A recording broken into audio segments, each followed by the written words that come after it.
जय Hind. Welcome to sea of knowledge. आज का जो पहला क्वेश्चन है, द्विनाम पद्धति के प्रतिपादक हैं हिप्पोक्रेट्स, डार्विन, लीनियस, इनमें से कोई नहीं।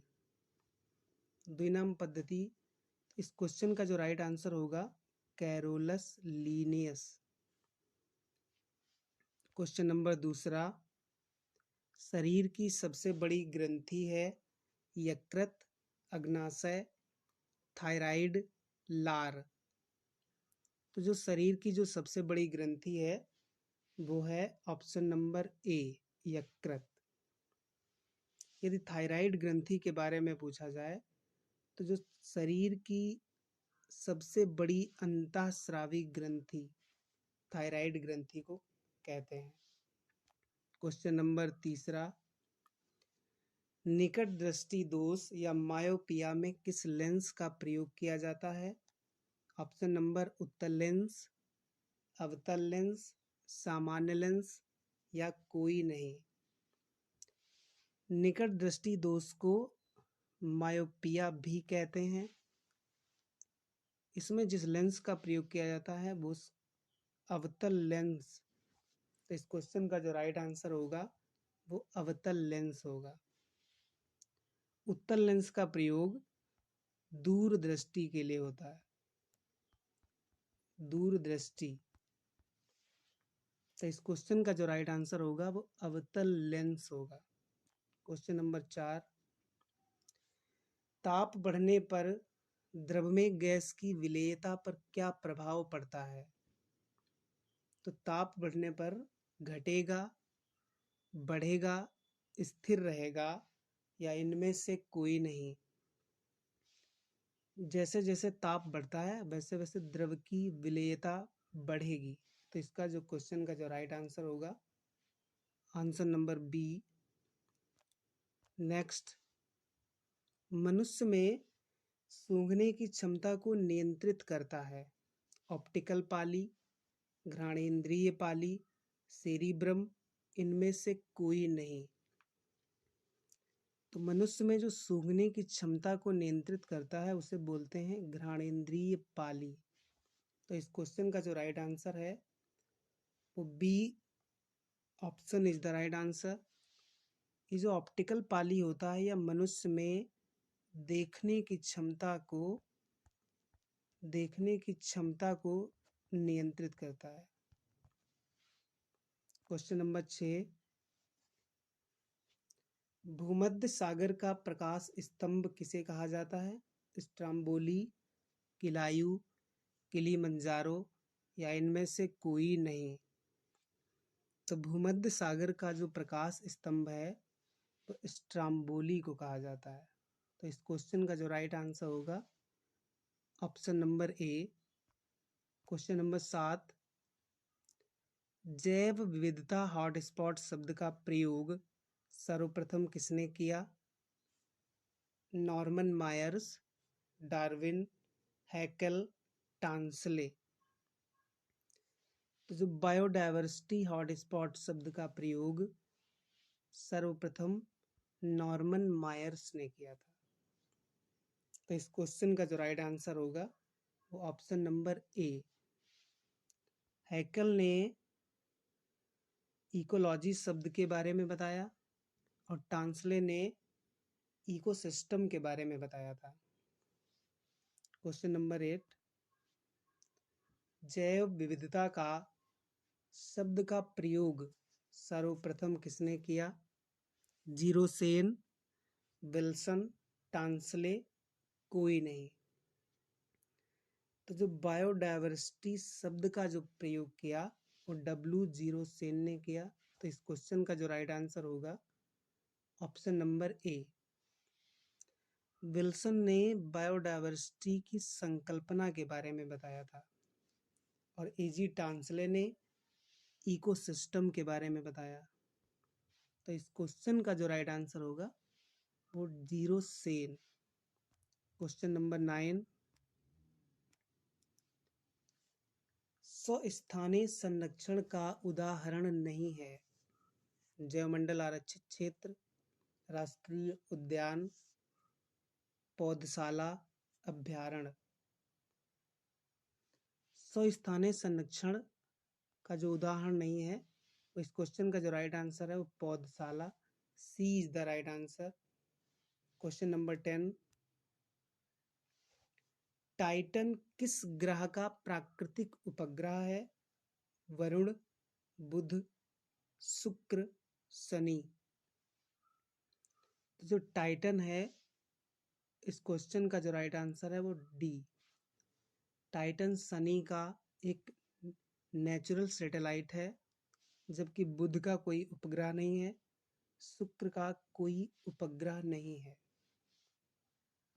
क्वेश्चन नंबर 11, निम्नलिखित में कौन सी रेखा भारत के लगभग आधे हिस्से से होकर गुजरती है?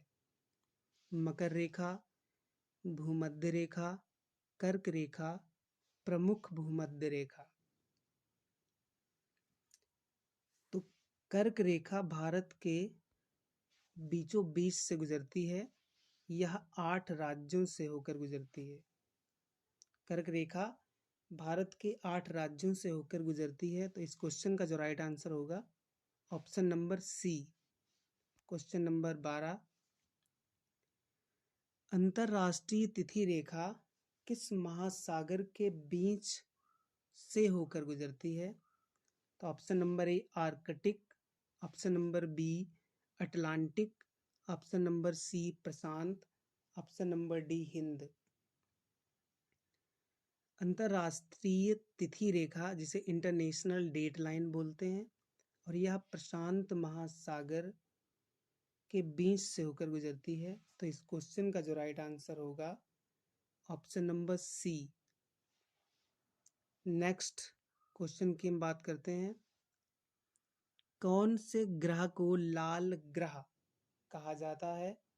मंगल ग्रह, बुध, शनि, शुक्र। तो लाल ग्रह के नाम से किस ग्रह को जाना जाता है? ऑप्शन नंबर ए मंगल ग्रह को लाल ग्रह के रूप में जाना जाता है, जबकि शुक्र ग्रह को भोर का तारा या शाम का तारा भी कहते हैं। नेक्स्ट क्वेश्चन, 1857 के विद्रोह का आरंभ हुआ था दिल्ली से, आगरा से, झांसी से हुआ या मेरठ से हुआ? इस क्वेश्चन का जो राइट आंसर होगा वह ऑप्शन नंबर डी। 1857 का जो विद्रोह का आरंभ हुआ वो मेरठ से हुआ था। नेक्स्ट क्वेश्चन की बात करते हैं हम लोग, संविधान सभा में राष्ट्रीय गान को अपनाया गया 24 जनवरी 1950 को, 20 जनवरी 1950 को, 21 मई 1994 को, 13 नवंबर 1994 को। संविधान सभा में जो राष्ट्रीय गान अपनाया गया वो 24 जनवरी 1950 को अपनाया गया। तो इस क्वेश्चन का जो राइट आंसर होगा ऑप्शन नंबर ए। नेक्स्ट, संयुक्त राष्ट्र सुरक्षा परिषद में कितने स्थायी सदस्य हैं? Option number A, option number B, option C या ऑप्शन डी। तो संयुक्त राष्ट्र सुरक्षा परिषद में जो टोटल सदस्य हैं वो हैं 15, जिसमें से 5 स्थायी सदस्य हैं और 10 अस्थायी सदस्य हैं। अस्थायी सदस्यों की संख्या कितनी है? 10। तो क्वेश्चन नंबर नेक्स्ट, किस देश के संविधान में मौलिक कर्तव्यों को लिया गया है? Germany, United kingdom, USA, USSR. तो रूस से। इस क्वेश्चन का जो राइट आंसर होगा ऑप्शन नंबर डी। रूस से मौलिक कर्तव्यों को लिया गया है, जबकि अमेरिका से मौलिक अधिकार लिए गए। अमेरिका से मौलिक अधिकार लिए गए। तो इस क्वेश्चन का जो राइट आंसर होगा ऑप्शन नंबर डी।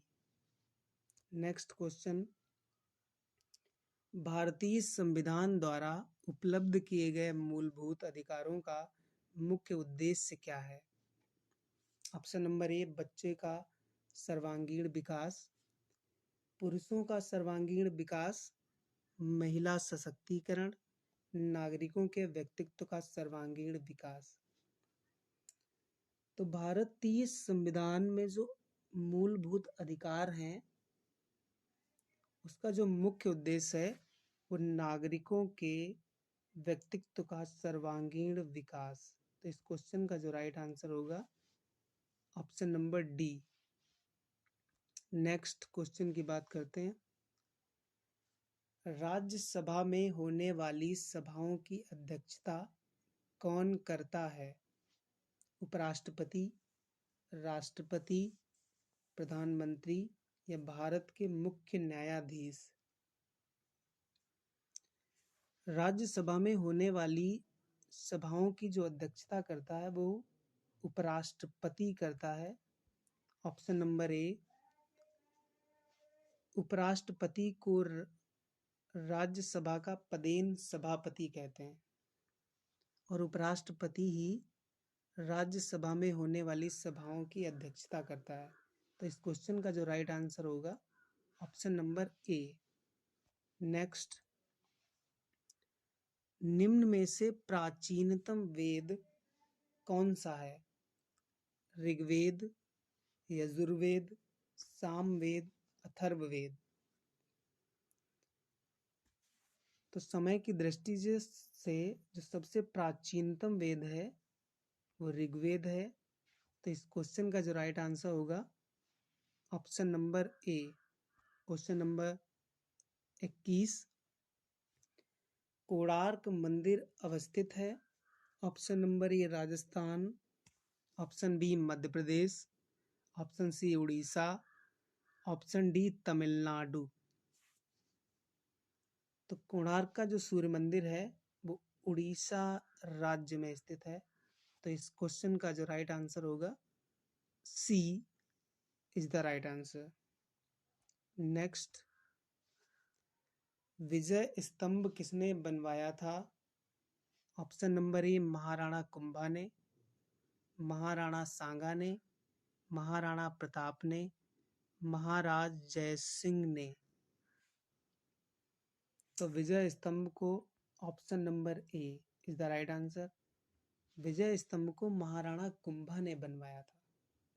तो इस क्वेश्चन का जो राइट आंसर होगा ऑप्शन ए। अब हम लोग दूसरे क्वेश्चन की बात करते हैं, विश्व विकलांग दिवस कब मनाया जाता है? 3 नवंबर, 3 अक्टूबर, 3 दिसंबर, 3 मार्च? तो विश्व विकलांग दिवस 3 दिसंबर को मनाया जाता है। तो इस क्वेश्चन का जो राइट आंसर होगा C is the right answer. Next question, Satyarth Prakash के लेखक का नाम है? Option number A Swami Dayanand Saraswati, option number B Swami Vivekanand, option number C Raja Ram Mohan Roy, option number D Madan Mohan Malviya? तो इस क्वेश्चन का जो राइट आंसर है option number A Swami Dayanand Saraswati ने सत्यार्थ प्रकाश की रचना की। जय हिंद, थैंक यू।